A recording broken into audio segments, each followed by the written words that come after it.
the results achieved as part of a research regarding cash transfer policies in South America from UBI approaches to obtain the title of Master's Degree in International Political Sociology. The thesis had a general objective, which was to analyze from the perspective of universal basic income, the direct cash transfer measures implemented in MERCOSUR member countries during the period 2020 and 2021.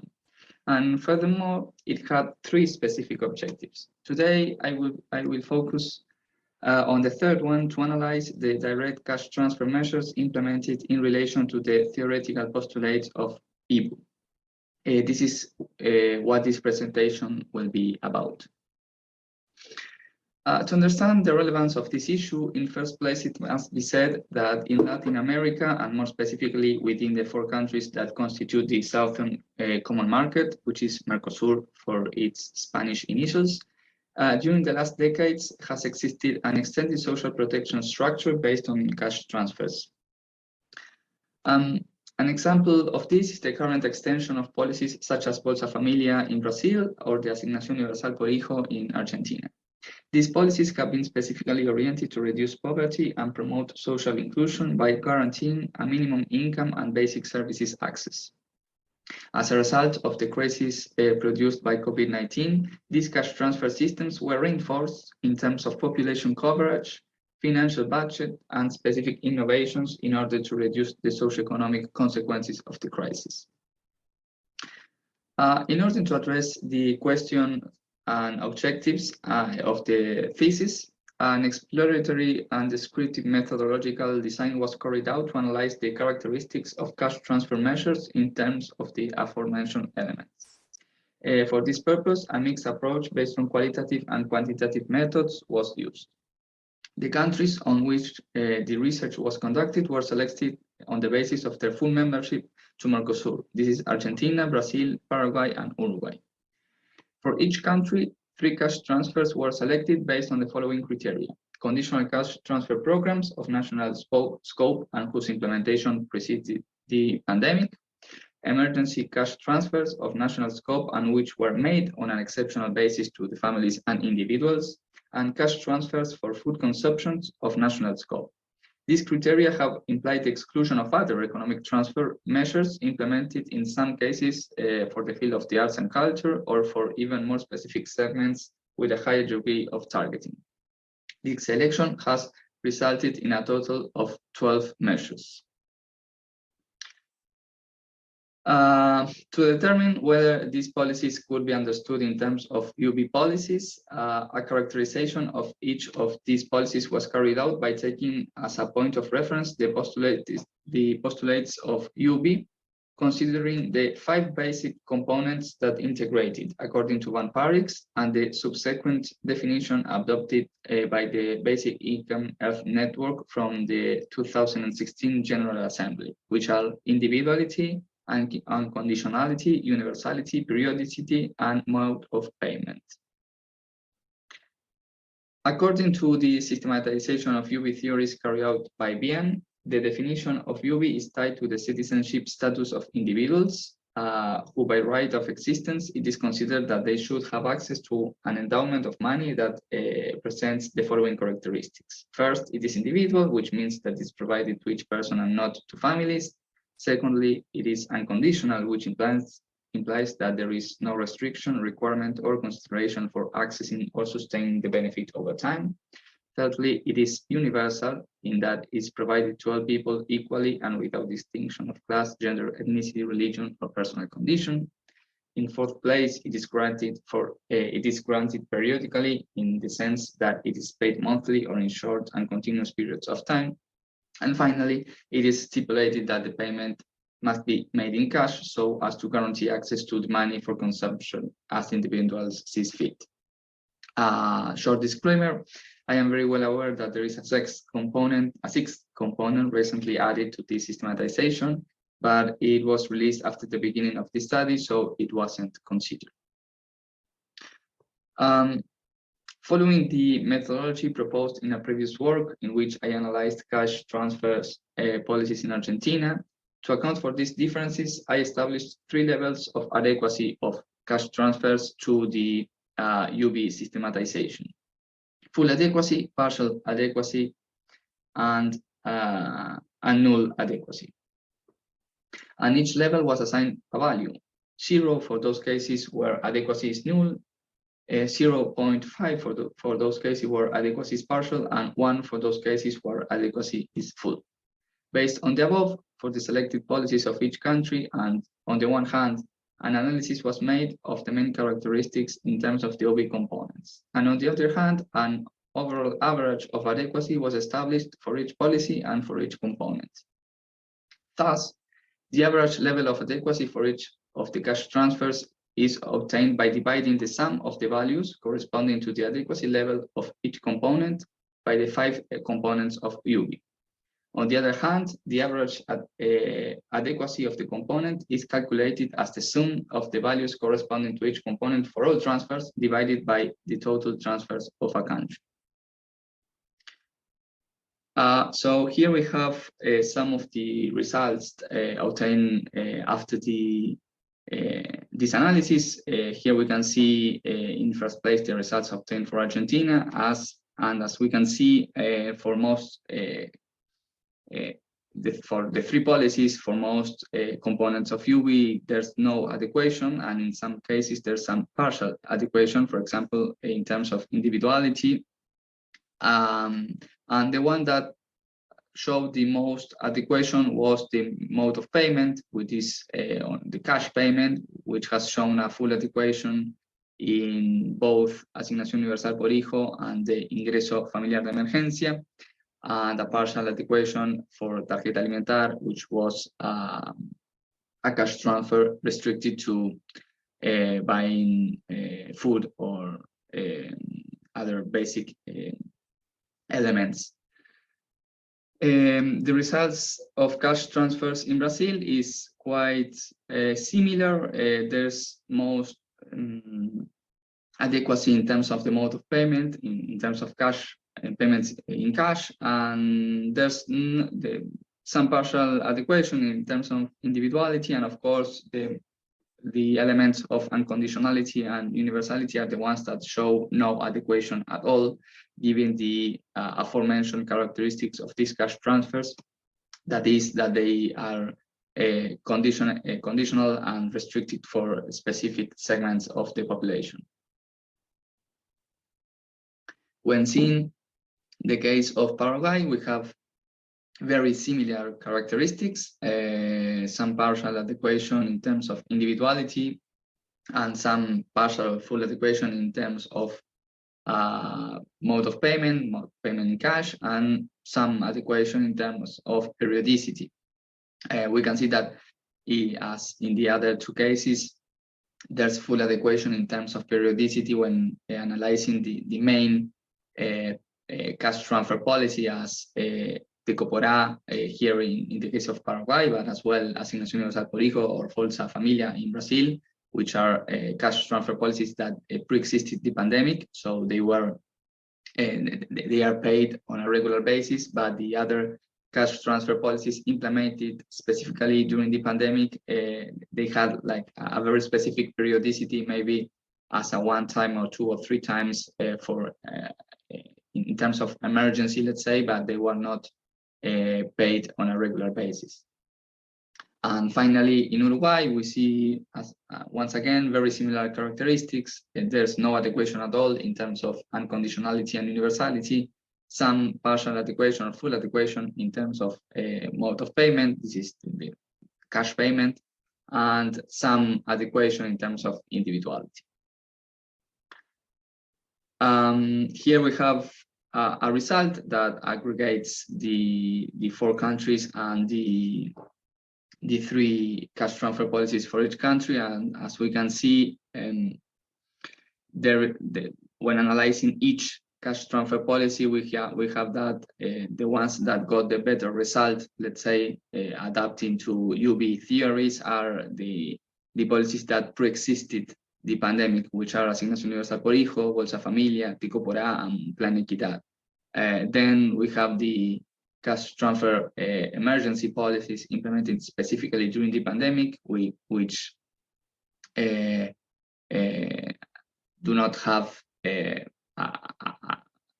very suitable score, let's say, in terms of UB theory, and as well the cash transfer policies implemented specifically to buy basic goods such as food, which of course have the same or even worse results than the emergency cash transfer policies. When analyzing the countries, let's say, we have some interesting results. We can see that as we said before, the elements that have the most better score are, in the case of Argentina, periodicity and cash, let's say the mode of payment.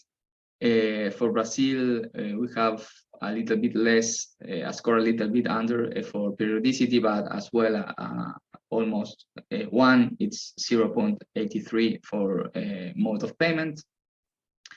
For Paraguay, we have, in terms of individuality, 0.5, and as well, in terms of periodicity, there's not much, it is not a good fit, let's say, but in terms of mode of payment, there is still 0.83, and for the case of Uruguay, we have as well periodicity and mode of payment in cash as the characteristics that better adjust to UB theories.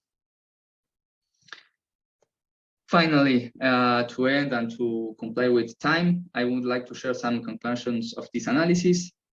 In first place, the countries selected have opted to implement segmented cash transfer schemes for various populations, focusing especially on strengthening existing policies, mainly those intended for children and adolescents.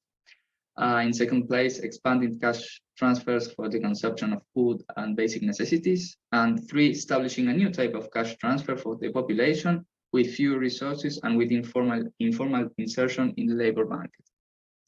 In this way, cash transfer measures were concentrated on the sector that suffered the most from the economic consequences of the pandemic, especially due to the economic and the labor market contraction. In terms of the component of UB, the measures analyzed show a wide distance with respect to theoretical postulates. Although there are close levels of adequacy in terms of periodicity and use of cash, these experiences continue to be largely targeted transfers based on a social and economic criteria. However, as a counterpoint, the 4 countries have a wide experience and institutional network dedicated to the management of cash transfers, which has intensified considerably.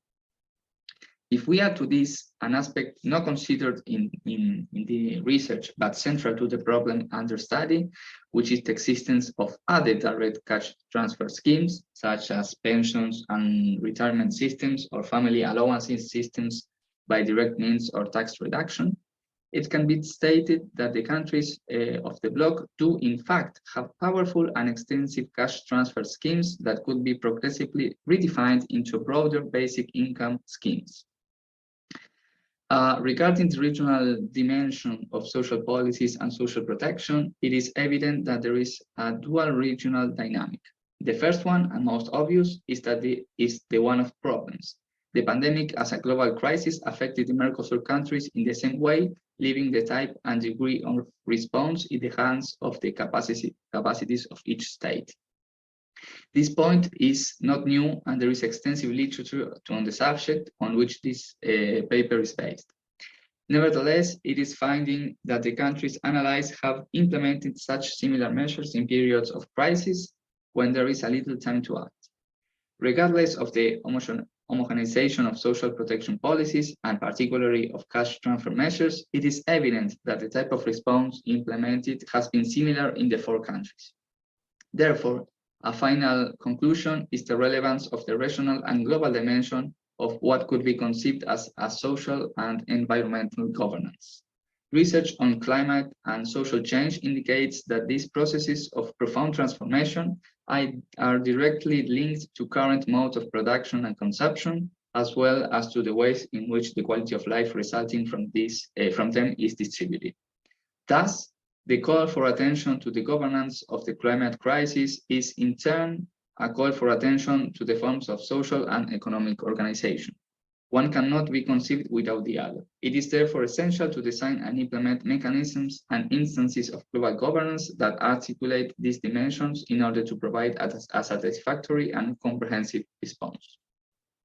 I will stop here. I want to thank to be an organization and to all of you for your time and attention. Thank you very much.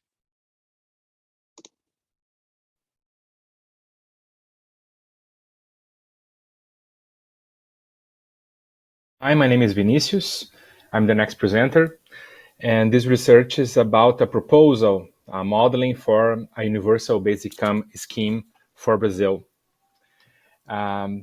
This research had two main goals. First, to investigate the reasons, the motivations to adopt a universal basic income in Brazil. So to answer the question, is an UBI desirable for Brazil? And to do some initial fiscal and distributional modeling to try to investigate the viability of such scheme. And this is made certainly, as many researches in the context of the pandemic that was very tough in Brazil, and clearly showed the limits of the current social protection system that left dozens of millions of people of no coverage when they needed most. So we selected in our research three main reasons for why an UBI would be very interesting in Brazil. The first one is the high poverty rate in Brazil. It is around 25, 26. This last year, it came to 28% in the poverty line that is for a medium high income countries like Brazil. And this rate is so high despite existing several CCT programs, just like Balina had cited some of them. For instance, the Bolsa Familia Program is worldwide known, has been awarded several times as one of the best social programs in the world. And despite all of these programs, the poverty rate is still so high in Brazil. And what I discovered is that this social protection system has a lot of flaws. Brazil's social system seems to be like just like a summary of the whole UBI literature when it criticizes the existing protection system. All of those flaws, you can find them in Brazil. For instance, in Brazil, we have a very big problem with income volatility. That comes mainly because of the large part of the workforce that is in the informal market, and so doesn't have a stable income. So many of these persons, they work by themselves, and their income varies a lot, sometimes according to the season, sometimes according to the day, even to the weather. And so this many persons don't get included in, for instance, in the CCT programs, because their income is many times above the poverty line of the program, so they never get included. But when the income goes down, they can't be included at the time, and so they have several months, a year, that they are below poverty line. Also, it is very clear that the typical beneficiary of these programs has very little political force, and this makes this kind of benefit the weakest of all Brazil's protection system. with this a great paradox. The benefits that go to the weakest people, to the most fragile part of the society, are the weakest benefits. The benefits that they don't have a legal guarantee, they can be cut, they are not a real entitlement. Um, uh, People can be killed in the program, so they apply and they can stay several months waiting to be accepted, for instance, because of budget restrictions. Their benefits do not get automatic raises to keep up with inflation.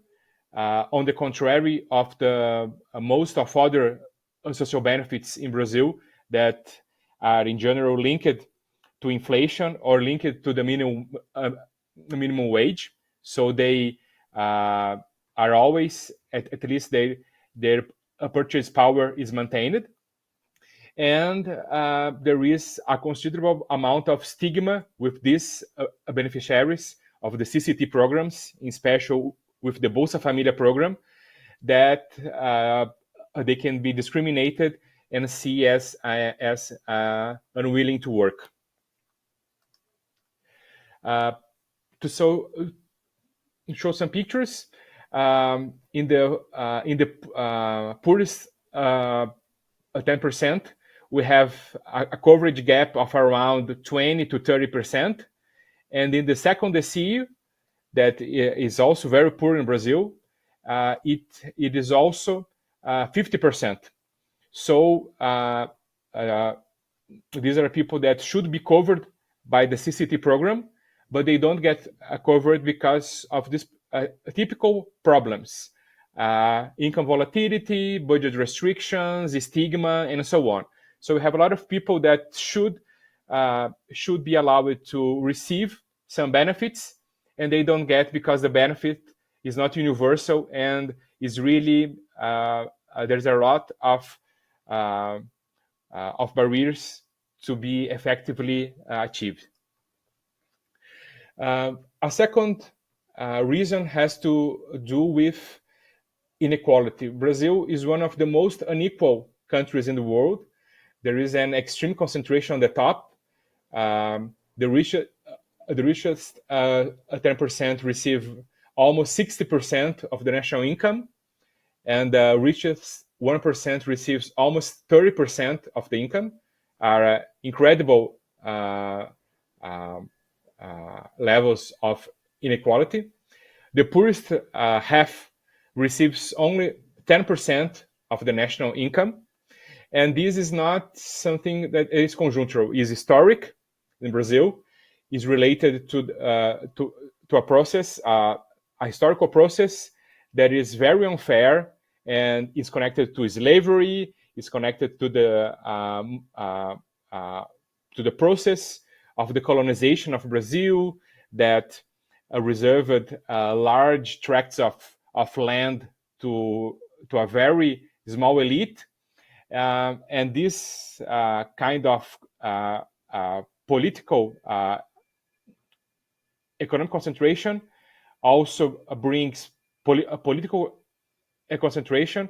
And still today, a lot of our institutions are built around this inequality. For instance, we have all this inequality, and we have a regressive tax system that makes the society even more unequal. And UBI may help reduce this mainly by two ways. Because first, transferring, so transfer income. So here it is very important that an UBI scheme in Brazil is not simply just like in Alaska, for instance, that everybody receives the same net benefit. An UBI program in Brazil should be highly redistributive and should transfer, should reduce this inequality, transferring from the top incomes to the lower incomes. And an UBI program could also help raise the workers' bargaining power. For an instance, this is something that the MinCon experience has shown that it's possible. Another reason has to do with the situation of the work market in Brazil. As I said before, there is a large informal market in Brazil. Around 40% of the workers are in the informal market, where they have almost no access to social protection. The gig economy in Brazil today is huge. There are more than 5 million workers whose main source of income is working for some kind of platform. More than 1/3 of Brazilian workers are considered to be in a very, very precarious situation of work. And automation is a real danger in Brazil. It is expected that around 60% of jobs in Brazil may be highly impacted by automation in the next decades. So UBI here can be a means to supplement the income from work. Here, I'm not thinking about UBI as a substitute for work, as some UBI proposals are. Here, we intend to supplement the income from work, so the workers can have a better life standard, and so also the bargaining power can be increased, and some protection can be given to this huge amount of workers, around 40 million workers today in Brazil that have no social protection. So the UBI program, we did an exercise with this UBI program. It would cover the whole population of Brazil, that is today around 212 million people. And the program is thought to divide this population in three great groups. The bottom 50% that has today a very a little income, they would be only receivers. They wouldn't contribute to the program. The next middle, the 30% next middle, would have a partial financing of the program through income tax, and the richest 20% would be net contributors, with a benefit around $80 per month per capita PPC. This program would be financed by income tax, and this is very interesting. The income tax rates in Brazil are relatively low comparing to other countries, and they are especially low on capital income. Most capital income pays no income tax in Brazil. That's something almost incredible when we say to people outside Brazil. It is 0% tax rate on most capital income in Brazil. And this explains why the country is so unequal. Only in a very unequal country, a tax system like this can be designed. So the very top, the 0.1% top income in Brazil pays an effective rate today of about only 7%, comparing to around 30% in many developed countries. So the proposal here would be to raise in 20 points these effective rates, and there are several ways to do that. So the effective tax rate of these top earners, they would be similar to several other countries in the world. So here's a classical graphic by Hen and Auxilio. So we have three groups. The first group that whose income is in this tax exempt region.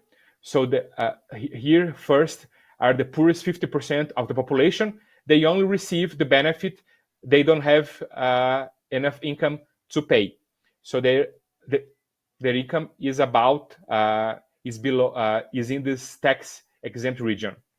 We have a second group of around 30% of the population that will pay partially their own will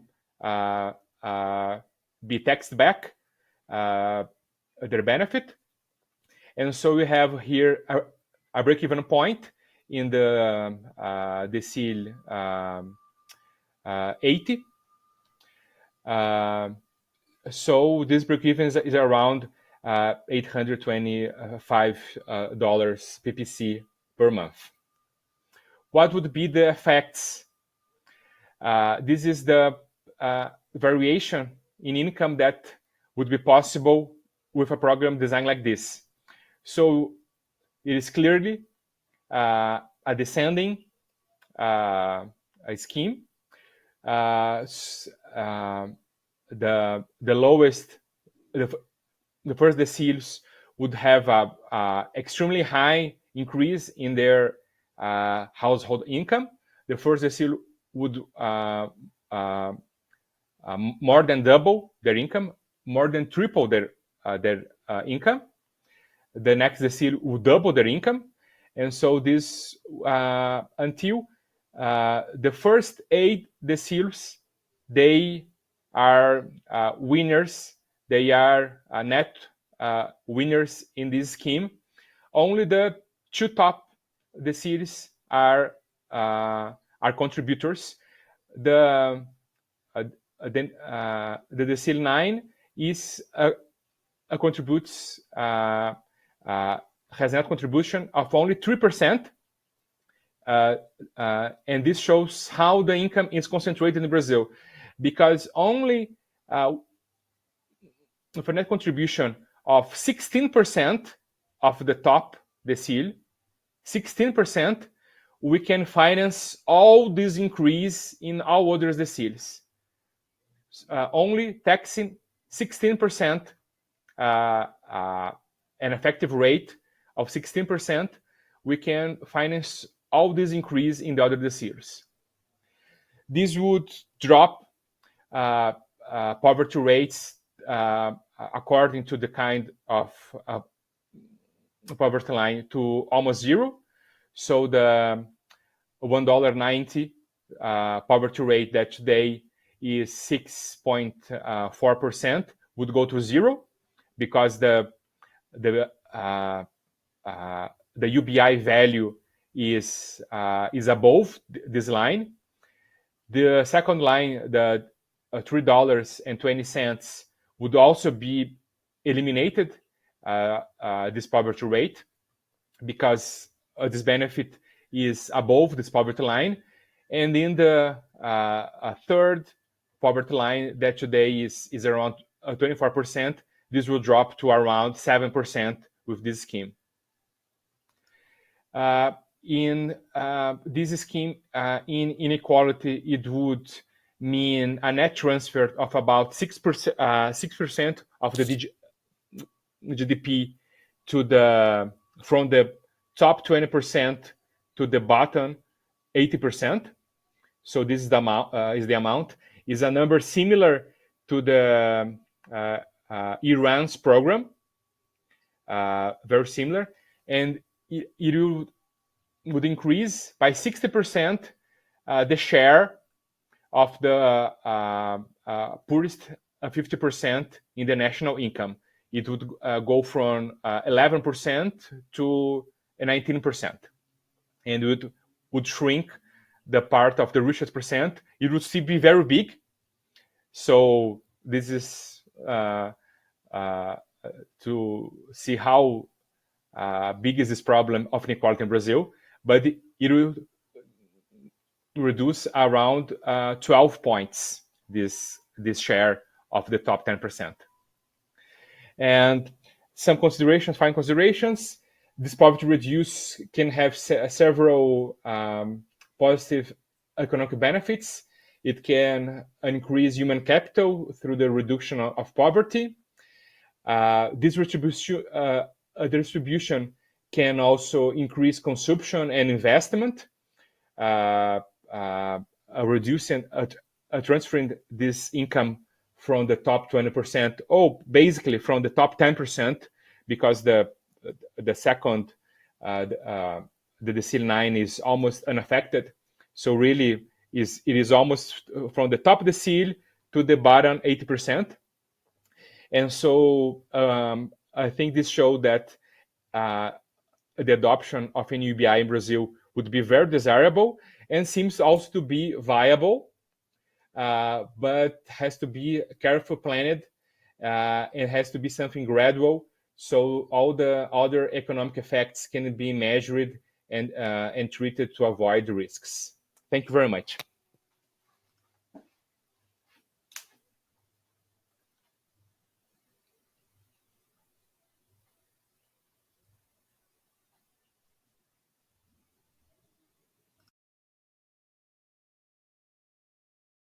Thank you.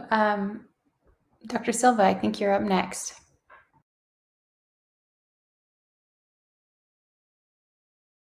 I think it's me, Maria Silva, but I send a record about my presentation.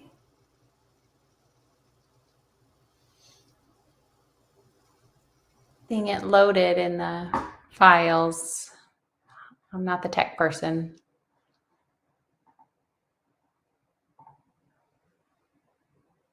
To upload it to their system in PDF.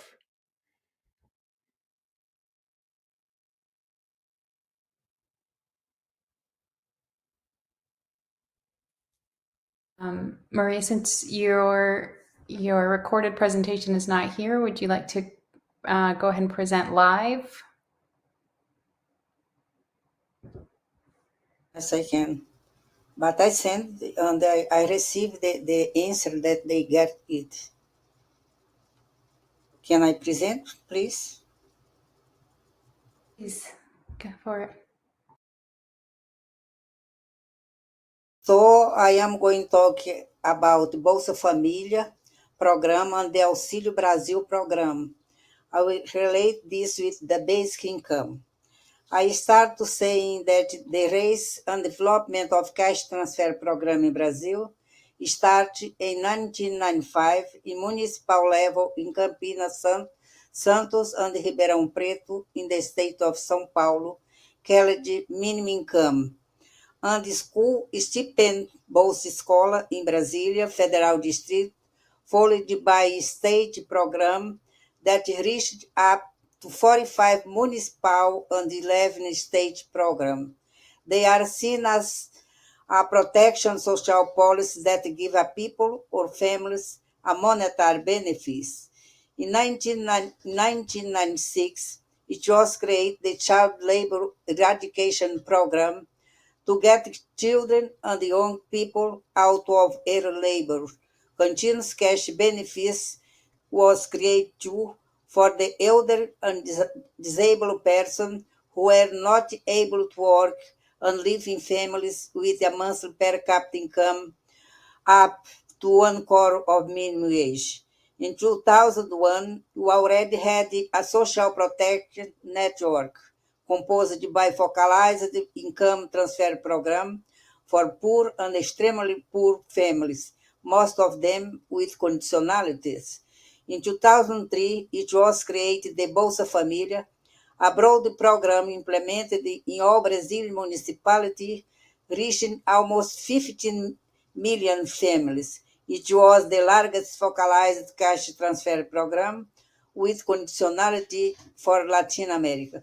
In 2004, it was sanctioned, the Syrian-based income program. However, this program was not implemented. Its implementation was conditioned to the development of gradual process, begin with the poorest and point to Bolsa Familia as the first stage for its implementation. It was conditioned to dispose of funds, but had the merit to start the debate on universal and unconditional basic income in Brazil. The cash transfer program increased in the context of the COVID-19 pandemic to respond to the situation of deep inequality, poverty, and unemployment, and growing formality of unstable and well-paid work.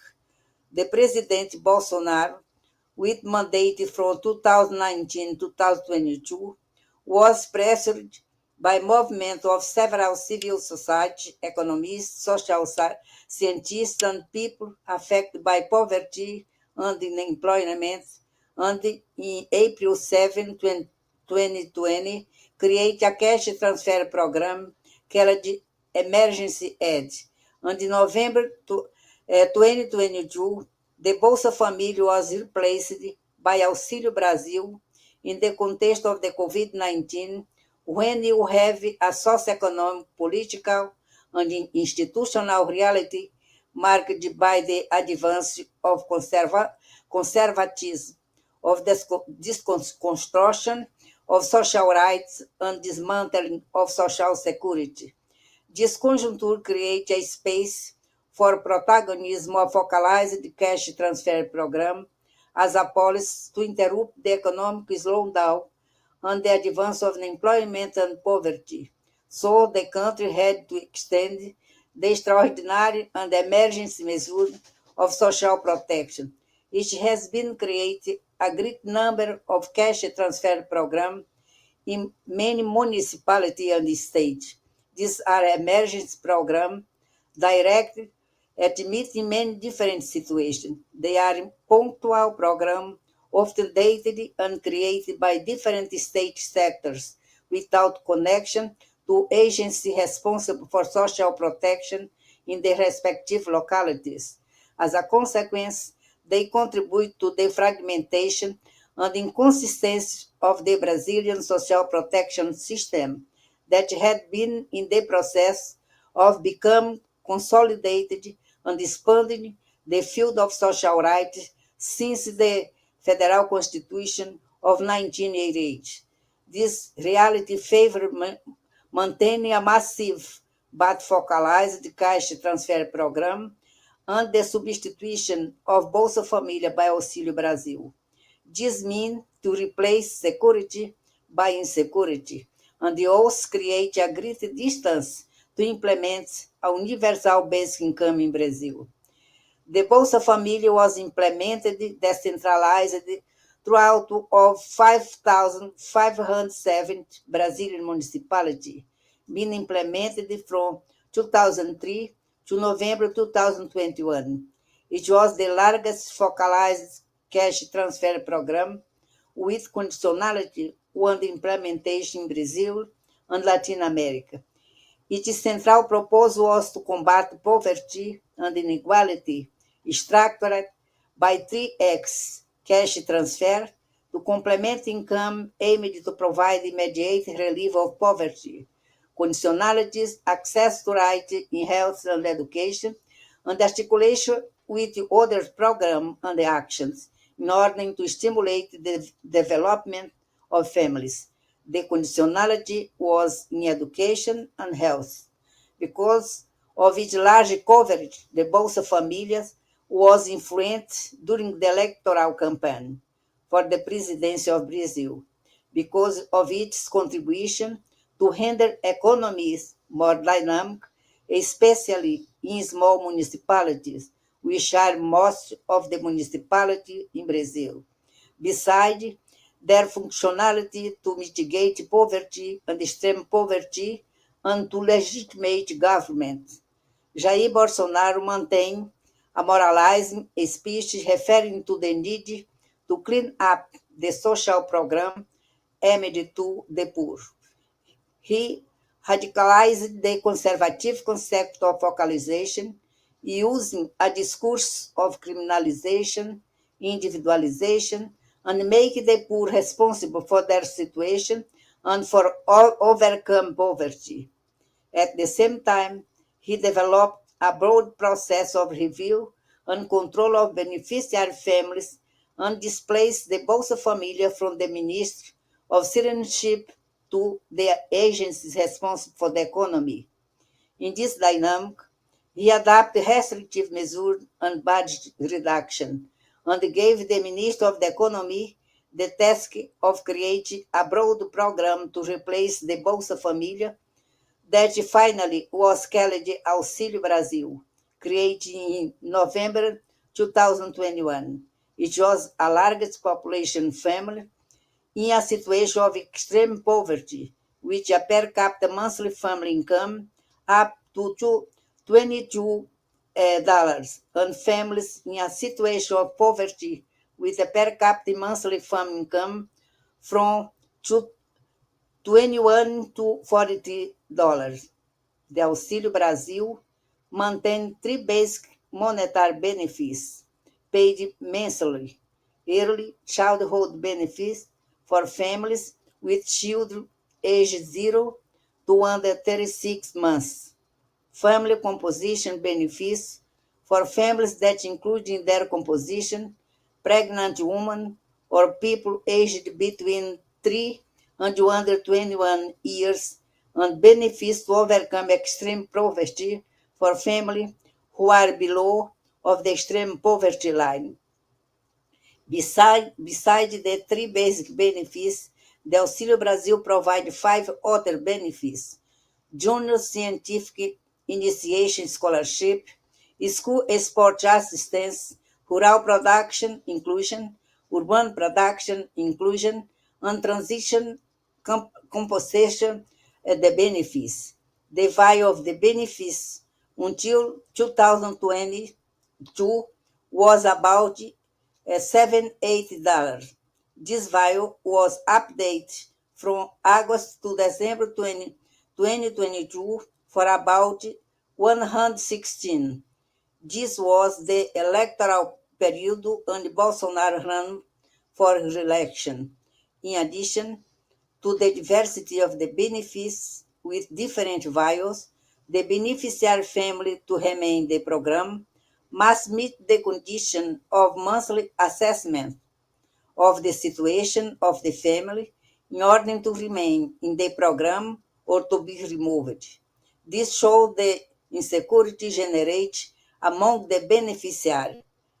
The main justification for creation of Auxílio Brasil was the increase in the amount of the benefits, entitled considering that in order to raise the monetary value of the benefits, it would not be necessary to create a new program.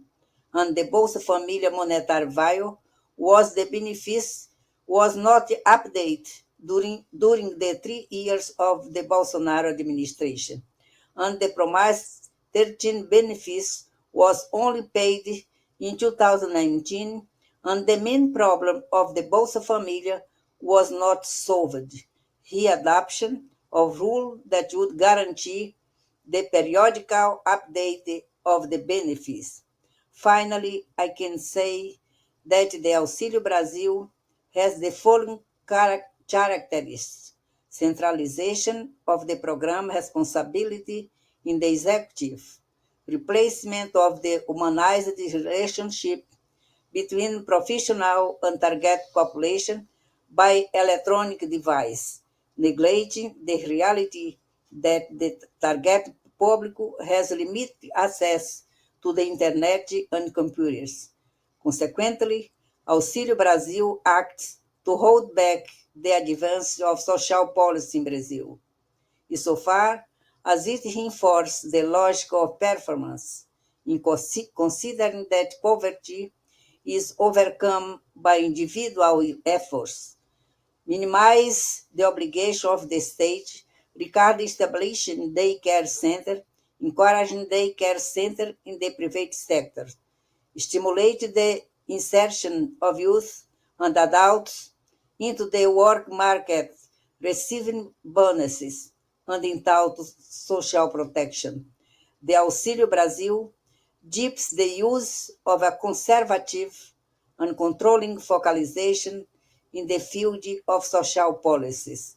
Therefore, it is one action of the Minister of the Economy to satisfy political interests of President Jair Bolsonaro, who is a candidate to re-election in 2022. As a conclusion, I send out the following aspects: the focalized cash transfer program continues as the main mechanism of social protection in Brazil, but incorporate restrictive criteria for inclusion, and they develop greater control of the beneficiary family. How you see, beside the Auxilio Brasil, there has been the creation of punctual and temporary emergency cash transfer program to cover a specific situation that become worse in the context of the COVID-19 pandemic in Brazilian state and in several municipalities. That means proliferation of this program contributing to the weakening of social protection system in Brazil. The proliferation of the focalized cash transfer program in Brazil is a result of its economic, political, and poverty relief function. They dynamize the economy. They contribute to the survival of a growing number of poor and extremely poor among the Brazilian population. They also contribute to legitimize governments that seek to control the poor by spending this program. Finally, the analysis of the focalized cash transfer program in Brazil points to the regression of this program in the context of President Bolsonaro administration, precisely in a situation that is socially and economically aggravated by the COVID-19 pandemic. This situation contributes to distance the construction of a basic income in Brazil. But I hope that this reality will change in 2023 with the election of a new president compromised with a new reality. Thank you very much.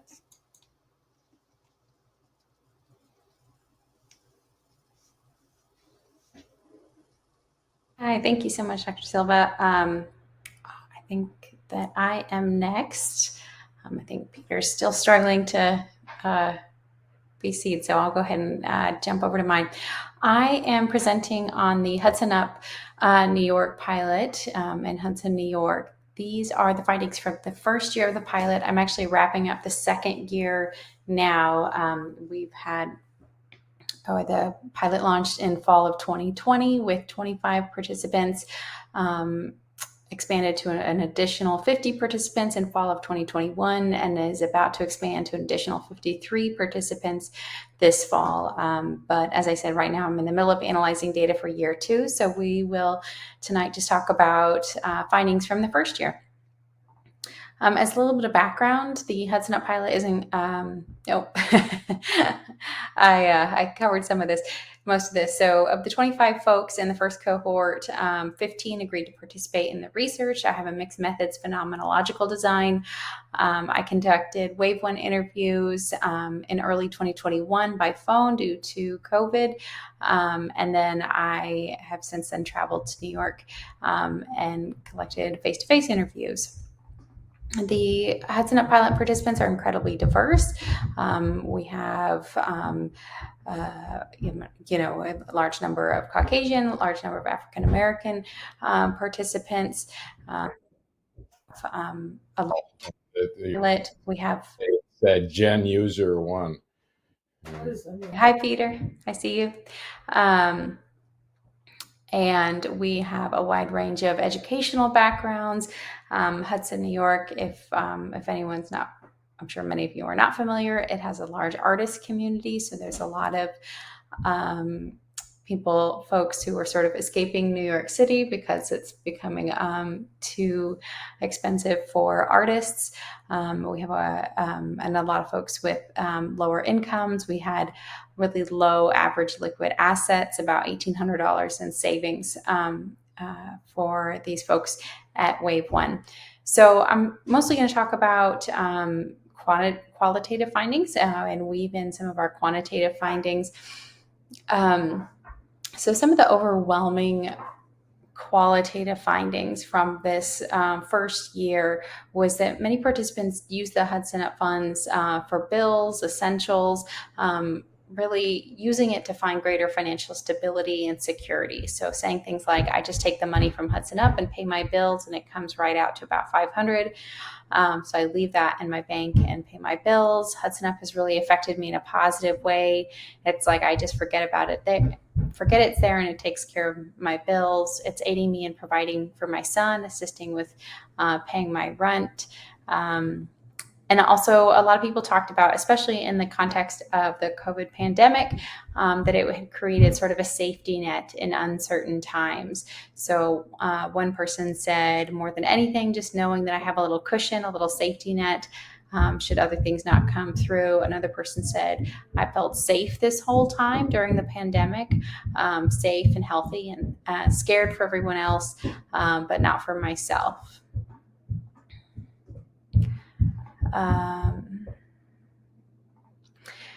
A lot of people had started thinking about future planning. So something really unique about the Hudson pilot is that it's 5 years. So each of the 3 cohorts will get $500 a month for 60 months. So a lot of people in the first year were starting to think about how are they going to capitalize on that 5 years to really set themselves ahead after the pilot ended. So a lot of people talked about saving.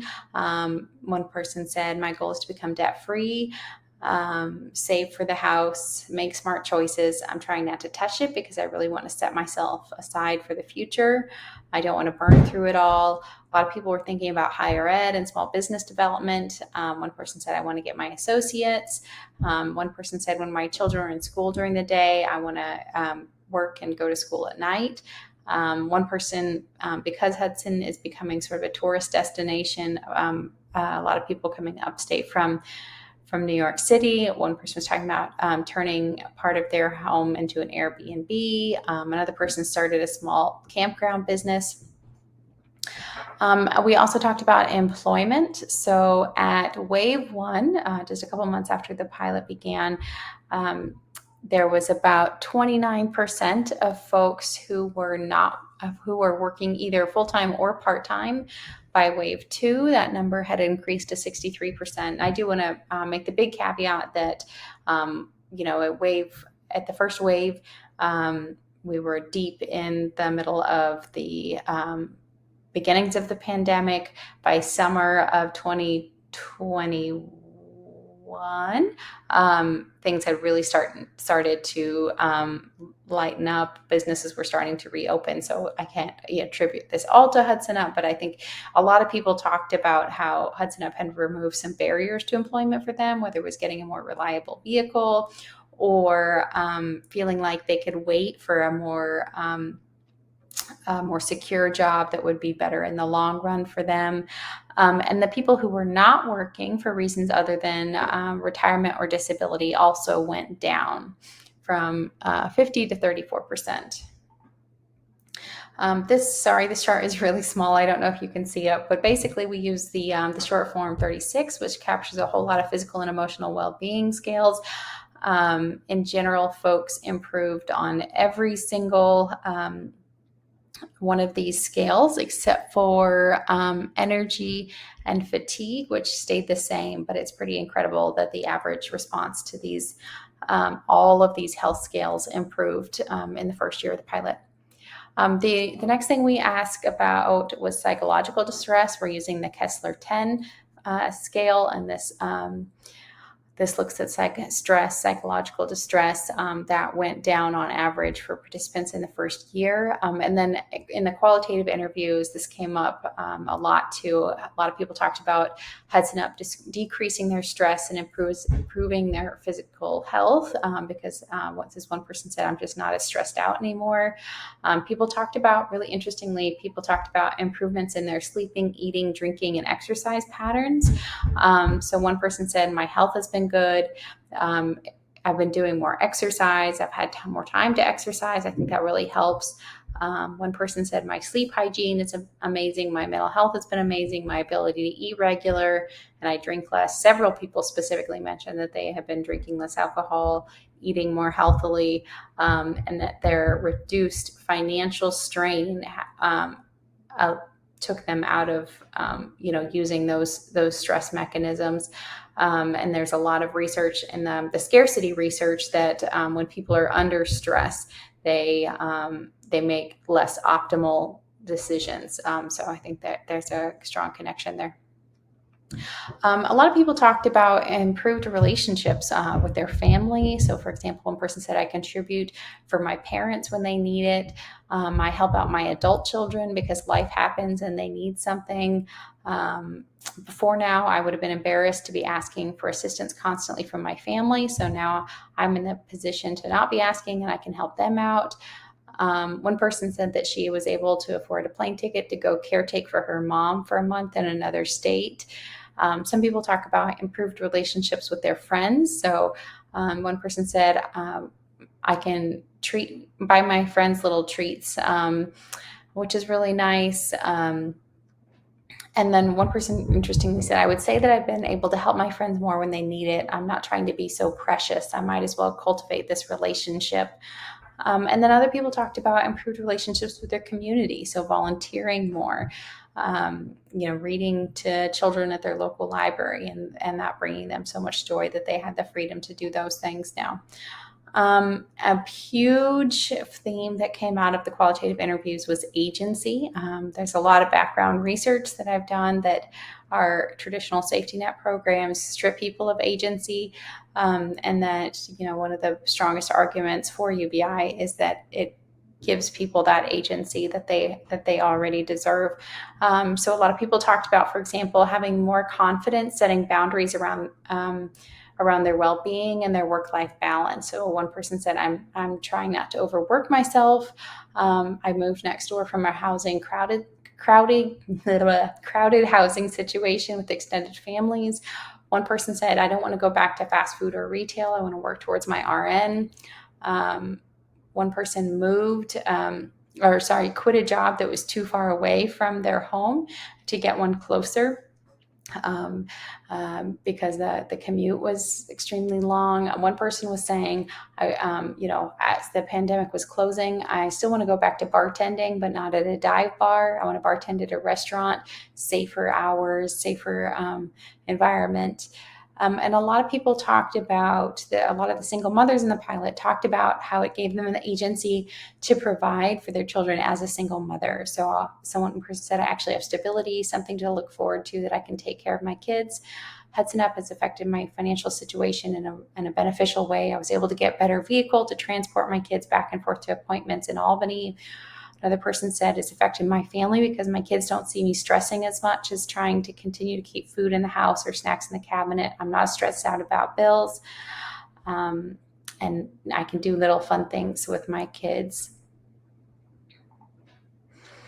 So just to wrap that up. So again, in the first year, we saw employment grow, more than double. We'll continue to monitor that over time. Of course, the pandemic, they played a huge part in that. Improvements in physical and mental health, decreased symptoms of psychological distress. Some of the emergent qualitative themes were improved stability and security, improved ability to make plans for the future, improved physical and mental health, improved family and community relationships, increased feelings of agency. And again, as I mentioned, this pilot is rapidly expanding. We added an additional 50 participants last fall in 2021, and another 53 will be added this fall in 2022. And I'll stop there. I'm happy to answer any questions in the chat.